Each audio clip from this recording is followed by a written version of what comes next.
Assalamu alaikum wa rahmatullah mes chers amis, j'espère que vous allez bien. Aujourd'hui, Inch'Allah, on va parler sur les paramètres microscopiques du spermogramme. Donc, restez branchés. Le premier paramètre, c'est la concentration et la numération.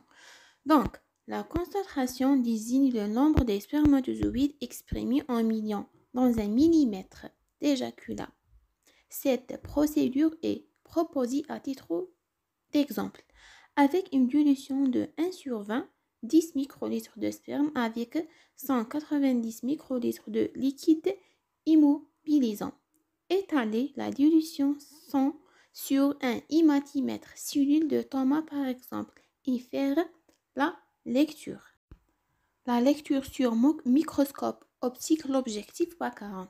On doit compter le nombre des spermatozoïdes retrouvés dans chaque carré rouge parmi les 16 carrés de l'hématimètre. On peut calculer la concentration des spermatozoïdes par la formule suivante. Le nombre des spermatozoïdes divisé par le volume du sperme fois le facteur de dilution.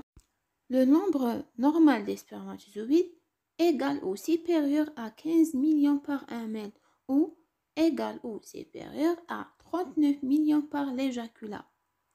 On peut dire en une polysospermie si le nombre est supérieur à 200 millions par ml. Oligospermie modérée si le nombre est inférieur à 15 millions par ml. Oligospermie sévère si le nombre des spermatozoïdes est inférieur à 5 millions par ml.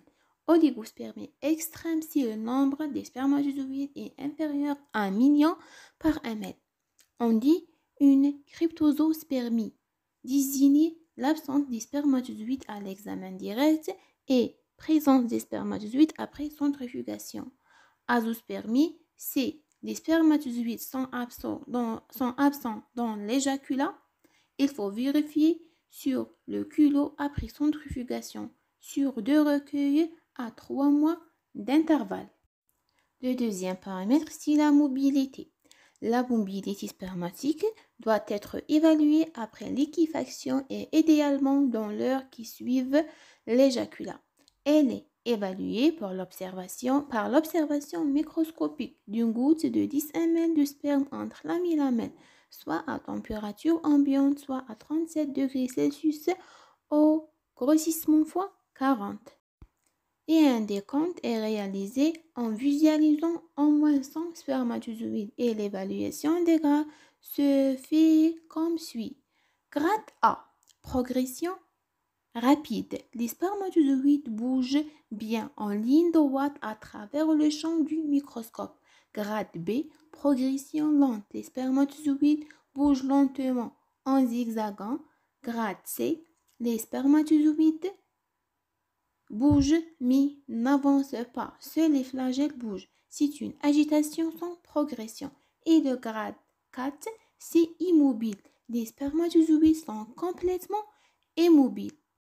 Les valeurs de référence selon l'OMS, mobilité progressive de type A et B des spermatozoïdes, si elle est supérieure à 32%.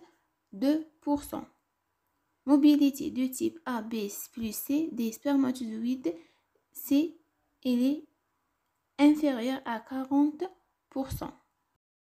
Le dernier paramètre, c'est la vitalité. La vitalité du sperme est évaluée par une coloration iosine-nigrosine. Alors, on met 50 ml du sperme dans un tube stérile, plus 2 gouttes de réactif ou colorant iosine à 1%, incubation 30 secondes, puis on ajoute 2 gouttes de nigrosine à 10%.